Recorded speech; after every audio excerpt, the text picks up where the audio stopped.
Bonjour tout le monde, on se retrouve, petite vidéo sur le Bitcoin, on va faire une petite mise à jour et ensuite on va continuer la liste de nos chers altcoins. Là tout de suite, on vient tout juste de faire un nouveau sommet sur les contrats futurs de Binance, donc c'est pas bon signe. Ça, c'est pas bon signe, j'aurais vraiment voulu voir une grosse cassure et non pas juste une chasse au stop au-dessus de ces niveaux-là.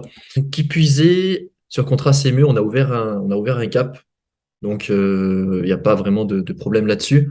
On peut venir le combler prochainement ou non, mais on voit qu'il y a de l'intérêt quand même à aller au sud. Si c'est le cas, il sera important de déterminer le sentiment à ce moment-là, de voir un petit peu comment se développe le funding du côté des altcoins, ainsi qu'une hausse potentielle ou non de l'open interest. Donc, à court terme, il faut vraiment faire attention à ça. Peut-être qu'on est en train d'entamer le big short de ce mouvement. C'est vraiment la dernière localisation pour entamer des shorts. Si on commence à casser ces niveaux-là, la tendance, elle va se retourner. Les shorts, ils ont tout à gagner à maintenir ces niveaux, à venir chasser les liquidités qu'on retrouve plus haut, qu'on vient tout juste de liquider, et par la suite renverser le marché. Du moins, c'est la dernière chance pour eux d'effectuer un tel move. Maintenant, ce qui est intéressant vis-à-vis de ce gap, c'est que ce gap, pour le combler, il faudrait aller jusqu'au niveau des 20 000. Et finalement, si on descend juste pour venir le combler, on maintient bien entendu les 0,38,2 et finalement on rebondirait sur les niveaux des 0,23,6. Donc on l'a vu, le premier signe de retournement, ce serait une pattern de retournement baissière. Et donc en deuxième temps, maintenir les 0,38,2, mais j'aurais même tendance à maintenir directement les 0,23,6 pour confirmer une potentielle tendance haussière. Nous sommes toujours dans des niveaux qui sont extrêmement importants, qui vont nous donner la direction des semaines et des mois à venir. Alors, vous le voyez également sur le graphique, j'ai rajouté les imbalances. Donc, en gris, j'ai mis une faible opacité pour quand même que ça ne dérange pas trop. Mais je les ai quand même laissés pour montrer vraiment les niveaux que nous sommes venus récupérer. En plus de faire un nouveau sommet sur le perpétuel sur futur, on est venu combler cette imbalance. Donc voilà, je vais les laisser. Donc concrètement, si vous avez des setups de short qui se mettent en place, prenez-les, hein. Prenez-les jusqu'à invalidation du plan. Euh, Nous sommes rationnellement toujours bear.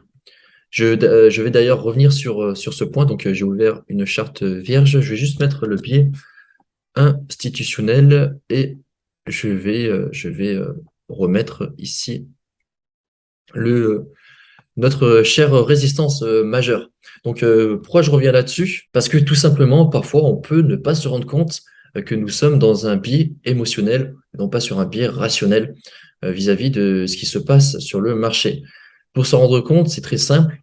Tant que le biais institutionnel est bearish et que nous n'avons pas cassé de support ou de résistance majeure, nous sommes toujours en train de surfer dans la tendance et donc statistiquement, c'est ce qu'il faut toujours privilégier. Une personne qui regarde le graphique, qui regarde le Bitcoin tous les jours pendant un an de bear market, dès qu'on va avoir des signes de reversement, généralement, cette personne, elle sera toujours bearish et elle aura du mal à y croire. C'est d'ailleurs comme ça que se crée la phase de disbelief.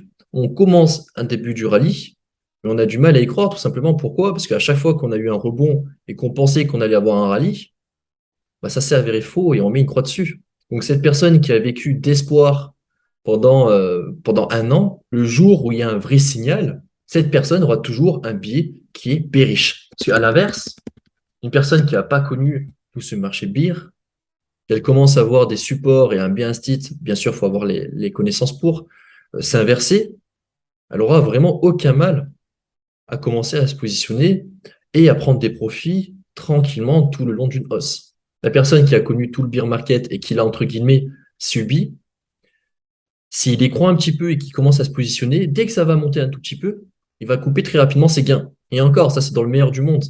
Parce que dans le pire des cas, cette personne aura toujours un biais bearish, elle va pas se positionner, parce que, entre guillemets, justement, elle aura retenu la leçon.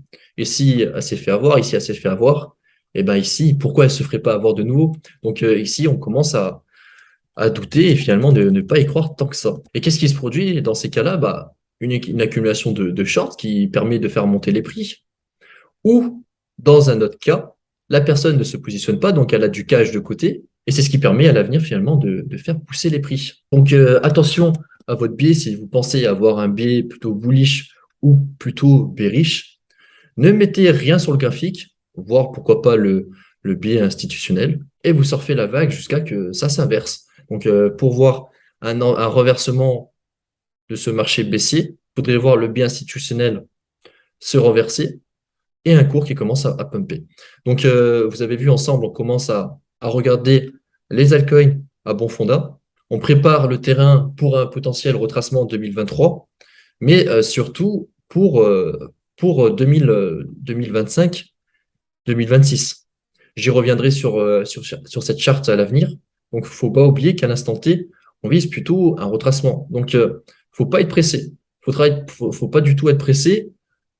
Si le BTC fait ça, je commencerai à chasser des altcoins qui sont forts contre le Bitcoin, en train de structurer des petites structures. Toutes les alts, une fois qu'on est là, si le BTC fait ça, si les alts ont déjà fait quelque chose comme ça, bah c'est pas grave, je vais sur une autre altcoin. Il faut pas être pressé, sachant que on s'attend uniquement à un retracement, donc on s'attend à une éventuelle récession, voire potentiellement un crash, donc un potentiel retest de ces niveaux. Donc d'ici un an, tous les assets qu'on aura notés et qui sont partis sans nous, parce qu'on ne s'est pas trop avancé, et c'est une bonne chose, eh ben on aura, je pense, selon moi, d'autres occasions d'ici un an peut-être en RLZ avec des investissements plus que corrects pour préparer 2025. D'ailleurs, les patterns de retournement en monthly, donc on n'y est pas encore, mais que ce soit en monthly ou en trimestriel, dès qu'on en voit, donc ici, il faudrait clôturer au-dessus des 21 000, on a encore 14 jours, mais ça serait un excellent signal ça serait un bon signal de bottom. Pourquoi pas? Bon, ici, on a eu une énorme mèche, et grosso modo, ça s'est validé ici. Même en trimestriel, si on peut avaler toute cette bougie, ça sera vraiment quelque chose d'excellent, je pense, pour les 3 à 6 prochains mois 2023. Donc voilà, je voulais juste revenir sur ça. Les personnes qui ont été très assidues pendant le bear market peuvent avoir un biais bearish. Pour l'instant, ils ont raison. Là, on est vraiment sur les niveaux des big shorts. Ils vont tout faire pour essayer de reverse le marché sur cette localisation-là. S'ils n'y arrivent pas et qu'on pousse au short squeeze, chaque bottom est initié par un short squeeze. On l'a vu ici, même ici, il se peut que ça soit pas le cas. On l'a vu du moins sur 2019. Ça va être extrêmement intéressant pour les prochains mois, du moins pour les personnes qui sont bulles. À l'inverse, une personne qui a regardé 3 fois le marché en un an de bear market, lui, il s'en fout. Lui, il s'en fout, il voit un potentiel signal d'achat, il va rentrer. Son cerveau, il l'aura oublié. Donc voilà, on peut vraiment avoir un état psychologique qui est très différent. Et donc justement, avec le biais institutionnel et les supports et les résistances majeures, là, vous êtes dans la rationalité et vous surfez la vague du marché. Donc, si vous êtes à l'inverse de ça, donc là, imaginons que vous êtes bullish, on a quelques signaux, notamment sur Ishimoku, je reviendrai par la suite, qui sont intéressants, mais on n'a pas encore toutes les validations d'analyse d'un point de vue technique sur le graphique. Le biais instit ne s'est pas encore retourné, le support, la résistance majeure n'a pas encore cédé. Par contre, une fois qu'on a tout ça et que vous avez encore un biais bearish, là, faudra peut-être prendre du recul. Peut-être que vous avez un biais émotionnel. Autre élément à évoquer, si ici nous sommes sur un bottom, je vais vous montrer ça avec l'exemple de Cardano, par exemple. On a eu ce pump, on a fait pousser les prix, notamment avec BFM Business. On le voyait sur tous les médias. Et pendant la phase du bear market, on en a aussi entendu parler. Tous ceux qui sont derrière Cardano crient au bottom, au bottom, au bottom, au bottom. Là où je veux en venir, c'est que finalement, il y a énormément de backholders ici. Et sur les altcoins, donc, en cas de rebond, si c'est soutenu, si votre altcoin préféré est soutenu par la Smart, des grosses baleines, et qui accumulent ici, par exemple, et ont besoin de vendre, il y a peu de chances qu'on vienne casser tout ça. Si ils ont besoin de vendre, ils ont besoin de le faire avant que la masse le fasse. Donc, si la majorité des gens sont entrés ici, il y a de grandes chances qu'on s'arrête pile avant pour pas que les gens puissent sortir en break event. On commence à liquider petit à petit. On revient sur des points bas. Ces personnes sont dégoûtées. Et par la suite, pour le gros rallye, on peut penser et songer à pourquoi pas avoir un retournement sur le long terme sur cet actif. Donc, cet exemple que je vous ai fait part tout de suite, c'est valable pour n'importe quel crypto. Essayez de déterminer un petit peu les zones où ça a pu accumuler. Donc, sur ces gros mouvements baissiers, c'est souvent des stops ou c'est souvent des ventes à perte de capitulation. Donc, sur ces gros mouvements vifs, généralement, on peut les retourner comme dans du beurre. C'est pas sur ces niveaux qu'on devrait avoir de la résistance, mais juste en dessous des niveaux où ça a pu accumuler, c'est intéressant de mettre des ordres de vente ou commencer à songer à mettre des ordres de vente juste avant. Donc, c'est pas forcément le bon exemple, parce qu'on peut avoir ici énormément de vendeurs également, de bag holders. Mais voilà, comprenez un petit peu le principe. Quand vous avez un actif qui chute en bear market, s'il y a eu une grosse hype juste avant et que la hype continue pendant le bear market, malheureusement, il y a trop de potentielle pression aux vendeurs ici. Les baleines, ils ont besoin de liquidité pour vendre leurs énormes positions. Et s'ils peuvent pas le faire ici parce que les particuliers aussi veulent vendre, sortir leur asset, bah forcément, ça doit se faire plus tôt. Ça doit se faire plus tôt. Alors voilà, je voulais aussi revenir sur ça. Et Cardano, pour moi, c'est un excellent exemple. Donc, si vous avez des assets morts sur votre portefeuille, en cas de retracement, profitez pour vendre. Alors, pour que ça soit plus parlant, on va juste reprendre la liste des alts et on va identifier ça ensemble. Donc, ici, je vois pas de gros signes d'accumulation. Ici, ça serait bah, dans la imbalance à peu près dans la imbalance. Si on vient casser tout ça, ou alors peut-être que nous y sommes déjà. Sur Rennes, une petite prise de profit sur les 0,11, mais bon, ici, il y a rien d'intéressant. La grosse target de prise de profit pour les baleines, ça serait ici. On le voit de toute façon, hein. Là où il y a des imbalances à combler et là où il y a des trous dans le volume profile. Donc, juste avant, échange massif. Donc, le volume profile peut bien vous aider à ça. Donc là, on est vraiment sur la vente pour les personnes qui veulent sortir, dégager des positions en break-event ou se faire des profits avant que les baleines se retirent ou en même temps que celle-ci. Ici, sur YFI, ça serait vraiment sur ces niveaux-là. Sur ces niveaux-là. Juste après la cassure. Ici, il y a beaucoup de gens bloqués, beaucoup de gens qui voudraient sortir, j'imagine. Faut essayer de se mettre aussi à leur place. Bon, ici, il y a des niveaux de partout. C'est pour ça que, bon, après, bien sûr, il faut regarder sur CoinTrader Pro, regarder l'historique entier. Et c'est pour ça que des assets qui sont sortis pendant le bear market, imaginons ça, c'est CFX. CFX, je crois, il y a plus d'historique. Imaginons pour l'exemple, il n'y a pas plus d'historique, c'est sorti ici. Il n'y a pas eu une phase de FOMO. Donc, il n'y a personne qui a investi en masse pendant la hausse. Quelque chose qui monte est beaucoup plus attractif que quelque chose qui descend. Pendant le bear market, la crypto-monnaie attire beaucoup moins de gens. Donc, ici, imaginons c'est un nouveau projet. Ce nouveau projet a certainement une visibilité très faible. Et donc, dès que des W se posent, ici, en termes de résistance, c'est vide. Il n'y a rien. On aura principalement des acheteurs, étant donné qu'il n'y a pas de vendeurs, étant donné qu'il y a eu que très peu d'acheteurs ici. Bon, après, ça va dépendre du market cap, ça va dépendre de la communauté qui s'est construite pendant le bear market, mais les jeunes assets qui ont moins de 6 mois, moins d'un an, qui ont été sortis pendant le bear market, déjà, c'est assez audacieux si derrière c'est un projet qui est monstre, avec un fondamental important, mais c'est une piste de recherche qui pourrait être assez intéressant. C'est des assets qui pourront retracer beaucoup plus facilement que des Cardano, des AAV, des EGLD. On va vérifier EGLD par exemple, EGLD USDT. EGLD USDT, on en parle souvent.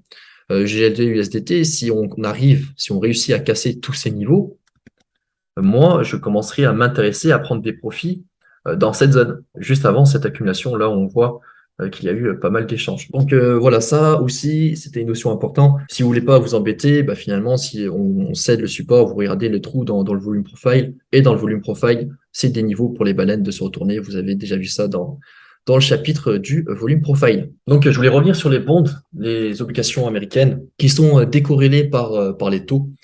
Quand nous avons les obligations qui chutent, on a les taux qui augmentent. Les taux qui m'intéressent le plus, ce sont les taux 30 ans.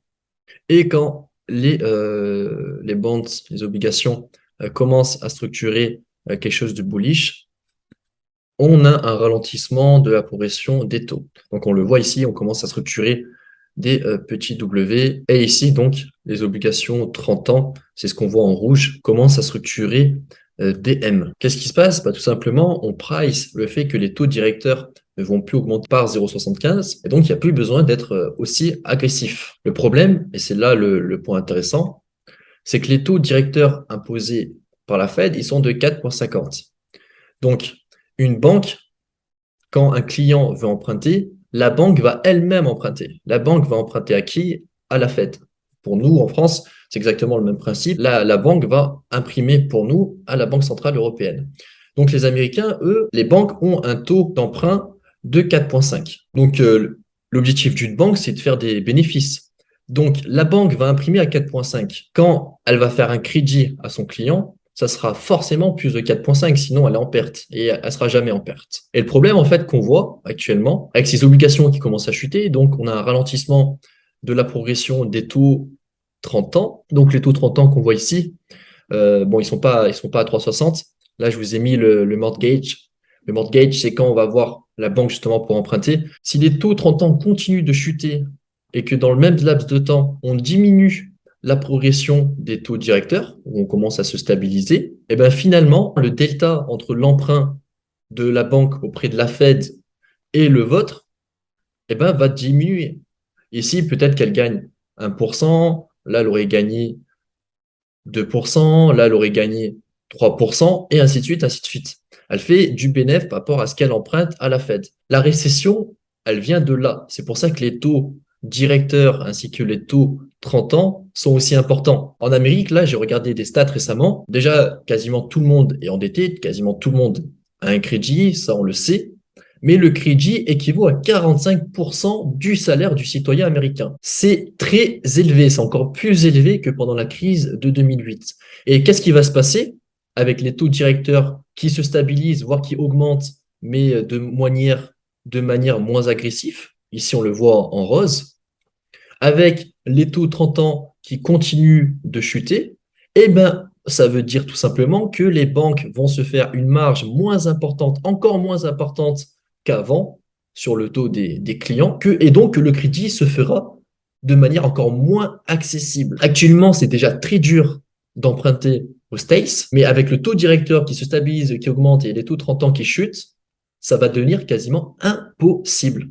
Et la récession, un ralentissement économique, ça vient de là. Si personne ne peut imprimer, il n'y a plus d'argent pour évoluer. Donc voilà, vous l'aurez compris, les taux directeurs chutent, les taux 30 ans augmentent, bah, il n'y a plus de marge. Bah, s'il n'y a plus de marge, pourquoi on va te faire un crédit? Non, on veut gagner de l'argent. La banque veut gagner de l'argent sur le dos du client. Si la marge n'est pas suffisamment importante par rapport à ce qu'elle imprime vis-à-vis de la Fed, non, on ne te fait pas de crédit. C'est comme ça que ça fonctionne. Et donc, c'est ce qui peut entraîner un ralentissement économique et donc une récession et par la suite un crash. Donc, il y a une question très légitime qui peut venir, c'est que selon ces chartes, comment ça se fait qu'on peut avoir un crash au moment où ces taux chutent? C'est une très bonne question parce que finalement, c'est un bon signe. Plus les taux directeurs vont chuter, plus l'accessibilité au crédit pour le citoyen auprès de sa banque sera possible, étant donné que la marge sera importante pour la banque auprès de la Fed. Donc la réponse, elle se fait simplement que à chaque fois qu'on arrive sur un plafond de taux directeur, une annonce brutale va ressurgir. Comme par exemple pendant le crash Covid. Pendant le crash Covid, c'était le Covid. Ils peuvent nous sortir tout ce qu'ils veulent pour justifier un taux directeur qui commencerait à chuter. C'est une très bonne chose. Et pourtant, on risque d'avoir un crash à ce moment-là parce que cette news sera pricée.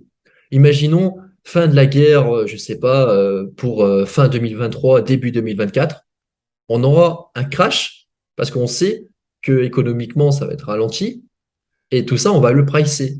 C'est pour ça qu'à chaque fois qu'on a un plafond et que le taux directeur commence à chuter, le marché crache. Mais il ne crache pas parce que c'est une mauvaise nouvelle, il crache parce qu'il price la mauvaise nouvelle. Parce qu'en soi, plus ça descend, plus vous l'aurez compris, plus on peut imprimer, plus donc on va commencer à mettre en place de la nette liquidité, on va commencer à rentrer dans un QE. Et là, c'est reparti pour 5 ans, 10 ans de hausse. Je voulais vraiment faire un point sur ça. Il se peut que c'était pas clair pour tout le monde. Je pense que dorénavant, c'est le cas. Et je reviens sur ça en même temps que sur les altcoins pour vous dire que on s'attend à un retracement, on s'attend pas à ça, on s'attend pas du tout à ça. Économiquement, ça va pas. Ça va pas du tout si les Américains ne peuvent pas emprunter. J'aurais pu montrer exactement le même exemple en France, parce qu'en France, ça va être la même chose. En Europe, ça va être la même chose. Tout ça pour dire que finalement, en cas de retracement, il ne faudra pas hésiter à prendre des profits dans les creux du volume profile. Et, alors je vais fermer toutes ces charts. Si le BTC, donc là on part sur un plan boule, pour l'instant il ne l'est pas, mais il faut préparer le terrain, alors je suis obligé de mettre ça en place. Imaginons le BTC commence à faire sa life. Dès qu'on voit des bougies de retournement, si ça se produit, il ne faudra pas hésiter à se retirer et arrêter d'ajouter du cash flow sur le marché. Ça aussi, c'est un point très important, mais je serai là aussi pour faire des mises à jour sur le BTC. Et des stats qui m'intéressent, notamment le premium de GBTC que je vais garder à l'œil, vont m'aider justement à définir ou non si je suis dans un climat propice pour continuer d'injecter de l'argent dans un espoir de retracement. Donc, plus vulgairement, tant que ces stats régressent, je pourrais injecter et profiter des assets que je trouverais intéressants qu'on va chasser à la fin de cette vidéo parmi nos chers altcoins. Bon, je viens de me rendre compte que ça peut faire peur ce que je viens de dire. Maintenant, voilà, faut pas oublier qu'on est vraiment sur la dernière occasion du Big Short. Et pour regarder d'un point de vue d'order flow, ce qui est intéressant, c'est que le long short ratio continue à progresser avec ces petites ouvertures de long. Donc on continue à accumuler, que ça soit au nord ou au sud, mais d'un point de vue de stats, en termes de quantité de trades, je dirais que c'est plutôt les retails. C'est plutôt les retails qui short et les baleines qui long, étant donné qu'ici, les ratios augmentent. On verra ça dans les stats que je vous montrerai par la suite. Mais sinon, il y a un point qui m'avait fait rire. Alors, je vous ai pris le screen. Donc, une influenceuse, alors je la connais pas, on s'en fout, dit qu'elle ne croit pas à ce pump du Bitcoin. Bon, si je serais un petit peu fou, je ferais all-in en voyant ça. Donc, parce que concrètement, je pense pas que cette personne soit une analyste sur les marchés des cryptos. Et je pense qu'elle ne sait même pas ce que c'est le Bitcoin. Et donc, qu'elle est payée pour dire ça, instaurer un sentiment bearish. Du moins, c'est comme ça que j'interprète. Et bah, c'est une très bonne chose pour nous, pour les personnes qui sont un petit peu boules. Maintenant, ça remet pas en cause le contexte. Le biais instit ne s'est pas renversé. Et la résistance majeure n'a toujours pas cédé. Donc, de par les médias, on essaye d'instaurer un sentiment qui est bear. Et ça marche. Pendant ce rallye, on voit que les retails, les amateurs se retirent petit à petit. Alors le BTC est un petit peu moins boule que l'Ethereum, on le verra juste après dans le screen. Mais on voit que les big boys, eux, et un tout petit rebond quand même. Bon, c'est rien d'insignifiant, mais il y a quand même une petite prise de profit du côté des baleines. Et en tout cas, les 100 millions à 1 million, ça se maintient. Donc, on a vraiment un sentiment bearish de côté des retails. Et du côté de l'Ethereum, ça se maintient, voire même ça se renforce. Donc, l'Ethereum, les baleines sont très, très boules, sont très, très boules derrière. C'est intéressant de voir ça. Et les retails qui continuent à prendre des profits dans cette phase de hausse. Donc, peut-être que c'est le moment d'accumuler sur le long terme de l'Ethereum jusqu'à changement de dynamique. Donc la dynamique sur l'Ethereum, on n'a pas encore cassé hein, la résistance majeure à long terme. Maintenant, elle est loin. Le plus bas a été initié ici. On n'a pas eu de rebond. Donc pour moi, la résistance majeure, malheureusement, elle n'est que ici. On peut identifier des résistances un petit peu moins importantes sur ces niveaux-là. Même un petit peu moins important pour ma part, étant donné que ces mouvements n'ont pas initié de plus bas par la suite. Alors, on a aussi le premium de l'Ethereum à regarder. Alors, je sais pas vraiment où est-ce qu'il est. On a juste à changer ça. THE, Ethereum Discount, nickel. Donc, je vais juste le rajouter. Je vais le garder à l'œil aussi de temps en temps également. Donc, ici, même chose, même cas de figure. On est passé de 59 très rapidement à aujourd'hui 46. Et donc, tant que ce discount ne se fait pas écraser et qu'il se maintient et qu'il progresse, une fois que moi j'aurai mes confirmations de par le Bitcoin, je pourrai commencer à injecter l'esprit assez tranquille du cash dans l'esprit de voir un retracement sur le marché. Je voulais revenir également sur Ishimoku. J'ai mis les paramètres crypto. C'est vrai que les paramètres ne sont pas les mêmes que sur les marchés boursiers. Donc pour les personnes à qui ça intéresse, 20, 60, 120 et 30, c'est notre cher Bizo et la petite Chikou qui en sort. Première fois depuis la phase du bear market. Ici, on peut voir qu'on a eu un nuage boule donc à la suite de ces structures. Mais ici, on voit que la Chikou était encore à l'intérieur de son nuage. Donc ici, on n'a pas encore tous les signaux qui étaient bullish pour Ishimoku. Et ici, ça commence vraiment à devenir intéressant. On a eu la cassure de vraiment tous les niveaux, avec la Chikou qui en sort. Donc les niveaux de résistance, on les voit ici. Hop. On aurait ce niveau-là à céder. C'est le niveau de la résistance majeure sur laquelle nous sommes en train de buter actuellement. Et par la suite, on a les prochains niveaux sur les niveaux des 25 000 également. Bon, petit niveau à céder. Bon, on suivra ça, mais ce qui est intéressant de voir, c'est surtout le fait qu'on a enfin des signaux qui sont bullish sur Ishimoku. Maintenant, on n'a pas encore la cassure. Donc, on a eu les premières cassures des premières résistances avec tous les voyants qui sont verts. Maintenant, on va voir comment ça va évoluer par la suite. Mais bon, je trouvais ça également pertinent de revenir là-dessus. Vous le remarquerez également, les bougies sont en Akinashi. Si on commence à former une bougie de retournement ici, il y a de grandes chances qu'on ait une poursuite si le sentiment est bearish, un petit peu comme ce qu'on a eu ici avec ce petit doji. Et sinon, en weekly, donc on s'est affranchi de la Tenkan si on clôture ainsi, et ce qui nous laisserait le jus. C'est vrai que depuis que j'ai changé les paramètres, j'ai pas changé, j'ai pas modifié ça, mais du coup, ça nous laisse une marge qui est un petit peu plus importante jusqu'à finalement les 35 000, pourquoi pas. Donc 35, 37 000, 33 000, 38 000 sur ces niveaux-là. Assez intéressant, pourquoi pas. Alors ça serait un gros rebond en cas de cassure. Alors sur BTC Future, ça nous amènerait où sur ces niveaux? Ouais, vraiment sur le premier arrêt, quoi. Donc premier arrêt, peut-être qu'on aura un rebond jusqu'ici. On peut aller plus haut, hein. Ça semble une target assez intéressante de par Ishimoku. Et sinon, d'ailleurs, si je reprenais ce mouvement, ok, on a le support du nuage très proche du niveau des 0,38,2.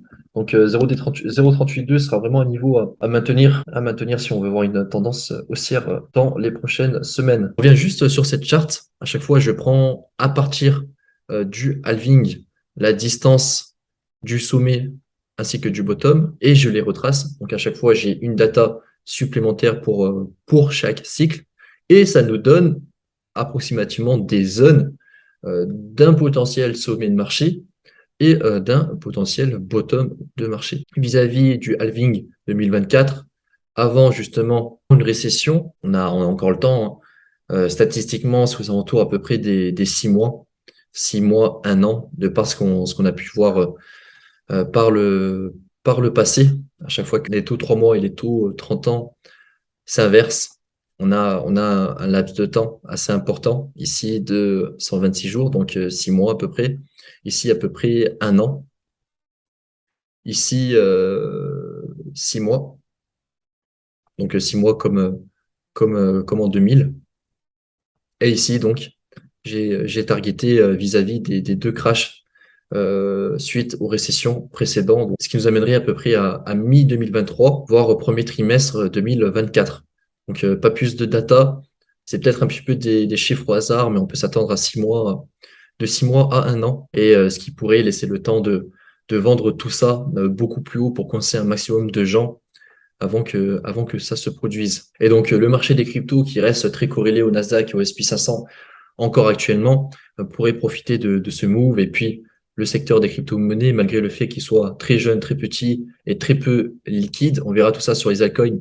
Mais sur les altcoins, maintenant, si j'ai une grande mèche et que j'ai un W comme ça, j'attendrai pas la clôture de celle-ci, mais la clôture de la ligne de coup vis-à-vis de la bougie. C'est tellement peu liquide que si vous rentrez finalement à partir d'une vraie structure en prenant en compte les mèches volatiles, votre entrée, je la trouve un petit peu trop importante. Tout ça pour dire que on pourrait profiter d'un rallye avant le halving 2024 et donc avant, bien entendu, un potentiel crash suite à une récession. Tout ça, vous le savez, étant donné que j'avais fait un point sur les taux, je pense que dorénavant, c'est un petit peu plus clair. Et donc, on va continuer cette liste d'altcoins. Je tiens à préciser que moi, j'attends de mon côté la clôture de cette résistance. Je fais quand même ce travail. Si le BTC s'écroule, donc je me mets en daily, si on a une bougie de retournement, si on casse les 0,38,2 et on a une réintégration, etc., bien entendu, je vais garder cette liste et je vais privilégier les altcoins qui auront cassé leur résistance majeure, qui auront une réintégration. Alors, imaginons, on a quelque chose comme ça. Hop, hop, hop, hop. On a la cassure de la résistance majeure. Le BTC décide de faire ça. L'altcoin subit. Je vais privilégier les altcoins qui maintiennent ce creux et qui commencent à mettre en place des petits W. Donc, ça serait vraiment l'idéal maintenant, malheureusement, à partir d'ici, dès qu'on a une reprise avec une cassure de potentielle résistance, si on ne fait pas de nouveaux plus bas, malheureusement, cet asset, étant donné qu'il aura été fort contre le Bitcoin, il risque déjà d'être ici. Mais pourquoi pas les garder à l'œil? Ce sera vraiment les assets les plus forts de ce retracement si ça se produit. Donc, CSPR, c'est le bon exemple vis-à-vis de tous les back hodlers. C'est un projet qu'on entendait beaucoup parler pendant ce bear market qu'on est encore en train de vivre actuellement. Et donc, il y a beaucoup de back hodlers et sous le POC. Sous le POC, ça serait potentiellement des bons niveaux de prise de profit pour les personnes qui trouvent acheteurs actuellement. Donc voilà, quelque chose comme ça, pourquoi pas. Pourquoi pas. Et un gros pump final après le halving, après une potentielle récession. On va regarder le RSI, l'OPV, rien de plus. Alors j'ai rajouté un indicateur qui nous montre la force contre le Bitcoin, ça évite de faire le calcul. Et on voit finalement que pour l'instant, il n'est pas intéressant. Il n'est pas intéressant, donc vraiment se focus sur les assets qui se maintiennent contre le Bitcoin et qui commencent à structurer des structures. Les altcoins sont très peu liquides, c'est beaucoup plus risqué. Alors, s'ils sous-performent le BTC, autant se positionner sur le BTC. Si votre asset phare plutôt c'est l'Ethereum, même travail pour l'Ethereum, on l'a vu tout à l'heure, l'Ethereum qui est toujours très soutenu par les baleines. Donc ça, c'est une bonne chose. Donc Cardano, si on ne prend pas en compte sa faiblesse contre le Bitcoin, commencerait à petit à devenir intéressant. Même si on est ici, on n'a pas un véritable rebond pour moi. La résistance majeure se situe ici. Vraiment un gros vide ici à combler. Pourquoi pas. Donc Solana, pareil, pas très fort contre le Bitcoin. Ici, on écrase, donc le RSI pour moi n'est pas bon. On a cassé une petite résistance majeure avec un tout petit sommet. Donc le plus impactant pour moi sera ici. Mais ça montre des signes de force quand même pour Solana. Maintenant, ici, énormément de back hodlers qui sont coincés. On le voit ici avec le volume profile. Donc peut-être juste buter comme ça et jusqu'à que ces personnes se délaissent de leur actif. Pourquoi pas. APT, APT qui s'envole, donc très fort contre le BTC. Il y a aussi ce problème-là, c'est que les assets forts contre le BTC, si le BTC font rien, eh ben finalement la structure est déjà présente et on peut retrouver un asset proche de sa zone de rechargement. Mais pourquoi pas, peu importe hein, que ça se reverse ici ou plus tard, ce que je vous disais tout à l'heure, ne pas être pressé. Les personnes qui sont dans le train, ici, des niveaux de Fibo que j'aime bien, hop, que j'ai ajouté récemment. Target, marché boule, juste le reverse. Hop. Donc voilà, ici on a les niveaux de profit de par ce retracement. Voilà, comme ça, donc juste le laisser de côté, le laisser partir, attendre une zone de rechargement. Peu importe où est-ce que ça se fera, hein, que ça se fait ici ou plus bas. Vous attendez, vous mettez des alertes et voilà. Donc hop, ça. Ensuite, EXR. Alors je vais me remettre en weekly. Je vais me remettre en log également. Ok, donc ici, pour moi, il n'y a rien d'intéressant, si ce n'est le début d'une cassure de trendline. Constellation, donc la cassure de la trendline, on peut remarquer qu'il y a beaucoup d'assets qui sont ainsi. Donc dans les prochaines semaines, c'est simple, hein, soit tout rejette et tout retrace, soit on commence à faire ça et c'est parti. Donc je vais juste regarder le momentum. Donc ici, c'est pas les assets qui vont m'intéresser le plus, on n'a aucune consolidation, donc aurait été inutile de regarder. Mina, Mina qui devrait pousser peut-être à la divergence. Ouais. Momentum très intéressant. Mais maintenant, en termes de structure, on n'a rien. Et ça sous-performe le BTC. Mais Mina, excellent fondamental. Donc Cardano, on l'a vu à l'approche de la trendline. On a même une autre trendline, donc celle que je vous ai tracée en début de vidéo. Quelque chose à peu près comme ça. Hop. Donc beaucoup d'assets ainsi. Ici, on ne pousse pas la divergence par contre, et toujours très faible contre le Bitcoin. Mais ouais, ce serait pas déconnant, hein. Si ça crache, ce serait pas déconnant de voir quelque chose de la constellation ici, hein.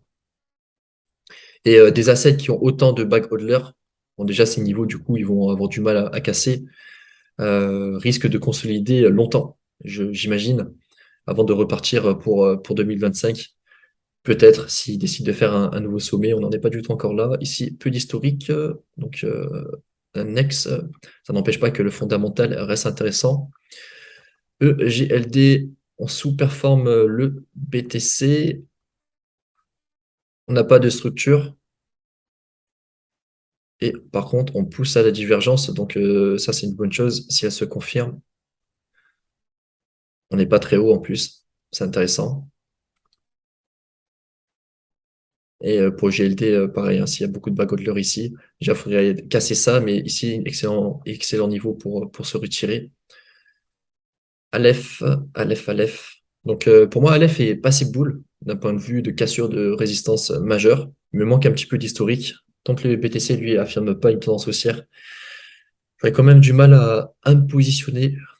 Je mettrai ensuite des petites couleurs pour identifier les assets les plus intéressants, ceux qui ont du retard, ceux qui sont en avance, notamment de par les structures valides, les momentum valides.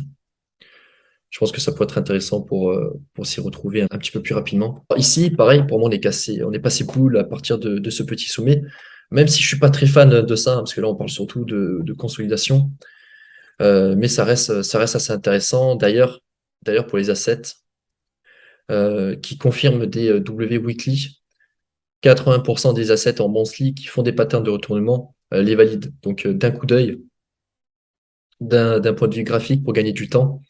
Donc il nous reste du temps en monthly. En monthly, il reste encore 14 jours. Mais vous avez des éventuels signaux intéressants juste avec les patterns monthly sur les graphes. Si on regarde ici pendant le bear market, à aucun moment on vient clôturer au-dessus d'un niveau qui fait un nouveau plus bas. Ici, on clôture jamais au-dessus de ce niveau. Là, on clôture jamais au-dessus de ce niveau. Là, on clôture pas au-dessus de celui-ci. Donc là, si on commence à clôturer au-dessus de ce niveau qui fait un nouveau plus bas, on aurait une pattern de retournement monthly qui pourrait donner signe à du retracement. Donc vous pouvez également regarder les chartes de cette manière-là. Donc RSI ici, pas intéressant. Ça sous-performe le BTC. Et par contre, si on clôture ici au-dessus, donc finalement, ça valide la pattern de retournement, valide également la cassure d'une résistance majeure. Ça, c'est assez intéressant. Puis on voit que sur Algorand, ça permet de prendre du recul aussi. On n'a pas la même charte en weekly qu'en monthly. Et puis on revient sur les niveaux de 2020, du crash Covid de mois de mars, quasiment. Donc assez intéressant pour Algorand, même s'il sous-performe le BTC actuellement. On va aller un petit peu plus vite, je pense, en monthly, parce que c'est pas le but. On pourra confirmer et regarder tout ça en détail vraiment euh, quand, euh, quand le BTC nous confirmera. Alors, je regarde juste si j'ai pas pris des notes sur des assets intéressants. Oui, alors CSPR, je reviens juste là-dessus. CSPR, 95% des tokens ont été sortis. Donc, très, très peu d'inflation. Très, très peu d'inflation. On commence à mettre en place une pattern de retournement ici. Donc vraiment pour valider, bah, en soi ici elle est validée la pattern de retournement. À partir de cette bougie, la pattern de retournement elle est validée. Donc CSPR, très intéressant, juste contre le BTC, c'est dommage, hein. C'est dommage qu'il sous-performe le BTC. Mais sinon, en termes de localisation, en termes de momentum, on commence à tout avoir. Le billet instinct qui commence à se retourner très très. Le Caribbean qui commence à se retourner également. CADA, donc si la structure se valide aussi, très intéressant, j'avais noté. Donc en layer 2, j'avais noté optimisme. Bon, bah, il est très optimiste pour le coup. En monthly, on va juste regarder la charte, qu'est-ce que ça donne. Donc bougie de retournement, il faudrait clôturer au-dessus de ce niveau, sachant qu'il reste 15 jours, il y a de grandes chances que ça s'effectue. Moi, j'attendrais vraiment un signal malheureusement par là.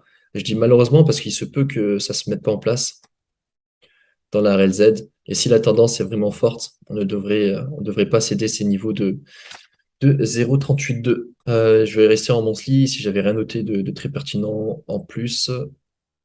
Donc la pattern de retournement haussière, elle pourrait s'apprêter. Donc on en avait déjà effectué une ici, et puis ça a consolidé. Donc vous voyez, ça peut être long. Puis c'est sur Uniswap, donc pas très intéressant, à part si c'est listé ailleurs. Stellar Network. Stellar Network, intéressant si on clôture ainsi. proche du W monthly précédent. Maintenant, voilà, on superforme le BTC. Le BTC reste maître, hein. J'ai l'impression que on attend tous la résolution du Bitcoin avant de donner la direction des alts. IMX, IMX très intéressant si on clôture ainsi en weekly. Donc on voit quand même hein, que les bougies monthly s'apprêtent vraiment à se retourner. Donc si tout ça se met en place, les 2, 3, 4 prochains mois pourraient être bull pour le marché crypto et donc intéressant à pourquoi pas multiplier du cash. Monthly serait bien de clôturer au-dessus pour l'Ethereum, au-dessus des 1693 à peu près. Et sinon, l'Ethereum, on le voit hein, toujours bullish. Hop, il n'y a pas de divergence haussière, mais c'est pas obligatoire. La volatilité est très faible et on superforme petit à petit le BTC. Donc le jour où ça va partir, je pense qu'il peut faire très mal, sachant qu'il est dorénavant déflationniste. LRC, donc en cas ça trendline, c'est très bien. Je vais me remettre en monthly. J'ai pas pris de notes très pertinentes ici. Pareil, si ta clôture ainsi, on pourrait s'attendre à des rebonds très sympathiques. Je me disais aussi qu'il manquait quelque chose. J'ai rajouté les imbalances. Mais bon, en état, ça n'a pas grand intérêt, si ce n'est que tous les rebonds qu'on a eus ont créé des niveaux d'imbalance au sud. Donc, soit toutes les patterns de retournement monthly ne s'effectuent pas, et tous les marchés font ça, grosso modo. Donc, elle se voyait en weekly uniquement. Soit elle se valide, on vient juste reboucher tous ces imbalances, et là, c'est reparti pour faire de même, cette fois-ci au nord. On va voir ça ensemble. As Hermès Network. Donc on revient sur le bas de range. La pattern de retournement, c'est déjà validé. Donc ici en état des petites structures et ça peut partir.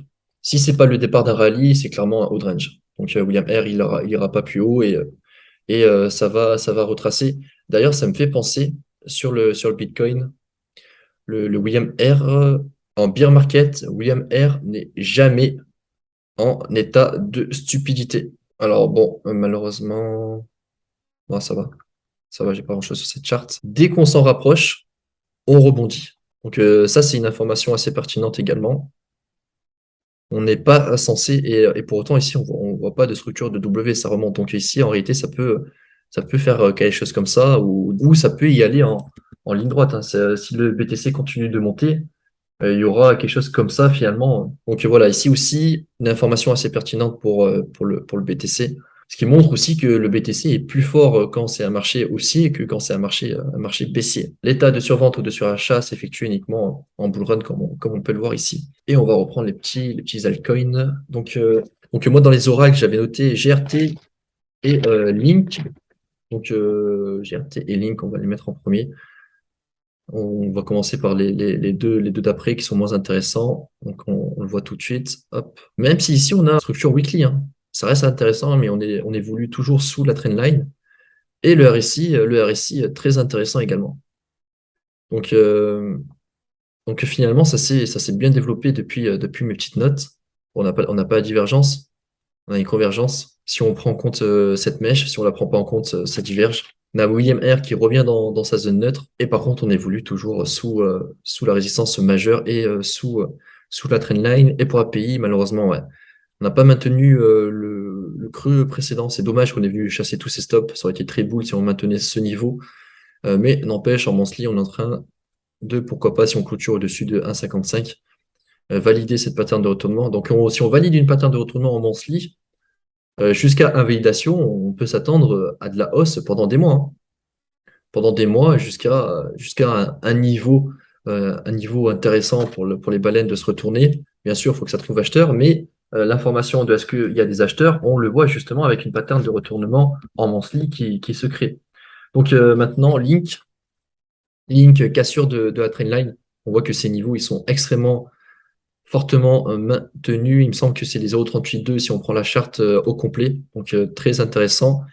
Et comment évolue le petit RSI? On converge. William R qui est également très intéressant. C'est dommage que ça superforme le BTC, mais bon, si les alts doivent partir, Les alts sont très forts pendant quelques semaines, quelques mois, donc la majorité des altcoins seront plus forts que le BTC si on a une mini alt season. Mais en état, c'est vraiment encore Bitcoin le boss. On le voit encore ici avec cet index Bitcoin season. Donc majoritairement, prendre des profits sur le BTC pour l'injecter sur les alts dès que le BTC, lui, va valider euh, son départ haussier. À partir de là, les capitaux peuvent naviguer du BTC aux altcoins. Et dès qu'on rentre en altcoin season, c'est le moment de préserver ce cash. Donc, Link, je vais me mettre en weekly. Ce qui est intéressant, c'est ça. C'est on est venu chasser tous ces stops, mais on a maintenu notre bottom. Et ça, c'est une très bonne chose. Donc, il suffit juste de combler la imbalance en weekly et on a un signal qui est assez intéressant si le BTC également suit. Et sinon, un pattern de retournement au-dessus des 7,60. GRT que j'aime beaucoup personnellement. Donc ici, on a le niveau, la résistance majeure à CD et pareil, tous ces imbalances. Donc ce serait bizarre de laisser tous ces imbalances open alors qu'on est si proche. Mais sait-on jamais, on peut très bien partir et pendant une récession combler tout ça avec un nouveau plus bas. C'est possible, ou alors le BTC nous fait ça et on n'en parle plus pendant quelques semaines. Alors je me suis arrêté à stockage, on verra la suite plus tard, je vais juste vous faire part de quelques assets qui m'ont intrigué dans la liste des NFT app très intéressant, pareil à la balance. Donc en weekly, en monthly, qu'est-ce que ça donne? Si on clôture ainsi, on valide la pattern. Ah non, faudrait valider au-dessus pile au niveau de la résistance majeure. La résistance majeure serait très intéressant. Ici, c'est intéressant. On surperforme le BTC. Alors, ça reste sur quelques semaines, mais en état, c'est le cas. Le récit toujours bullish. William R dans sa petite zone neutre. Ça pourrait pousser avec peut-être un petit retracement d'ici là pour combler les imbalances.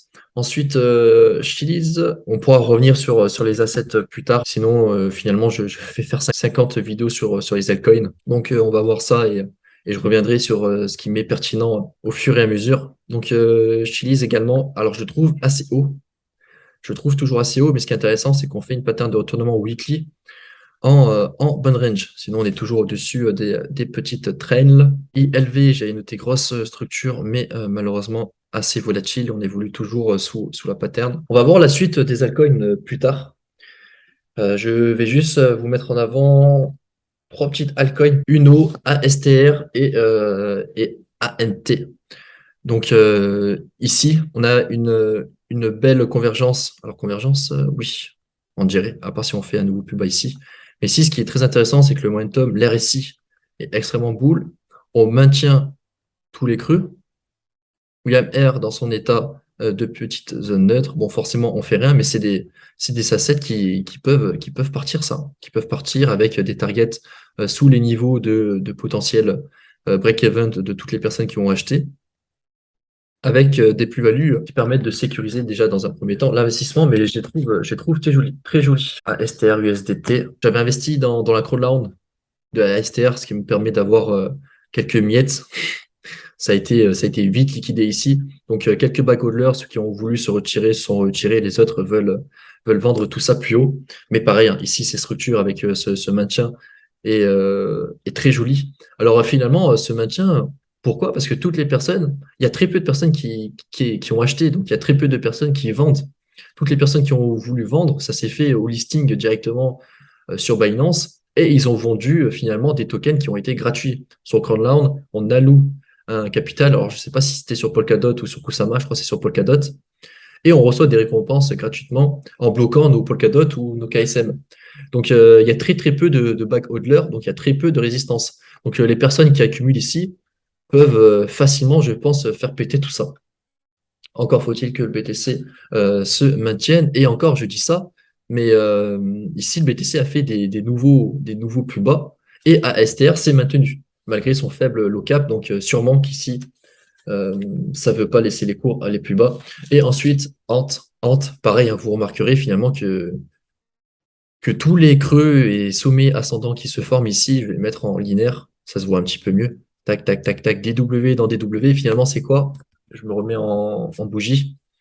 On prend un retracement ici, on est dans la zone de rechargement, hop, zone de rechargement. Ici, on fait ça, zone de rechargement W weekly, zone de rechargement, ça part directement. Ça, c'est très boule. C'est très, très, très boule. Ça, c'est vraiment, si j'ai des assets intéressants, ANT, ASTR et Uno qu'on a vu juste avant, sortent du lot. Maintenant, ici, malheureusement, c'est qu'on est très proche des résistances. Donc, la plus-value, elle n'est pas énorme. Peut-être que c'est quelque chose qui est voué à ranger pendant longtemps, hein, pendant longtemps, malheureusement, avant de péter, quoi. De péter. Donc, voilà pour cette petite liste. On y reviendra avec surtout un suivi du Bitcoin, voir un petit peu comment tout ça évolue. Et je vous souhaite à très vite. Ciao tout le monde.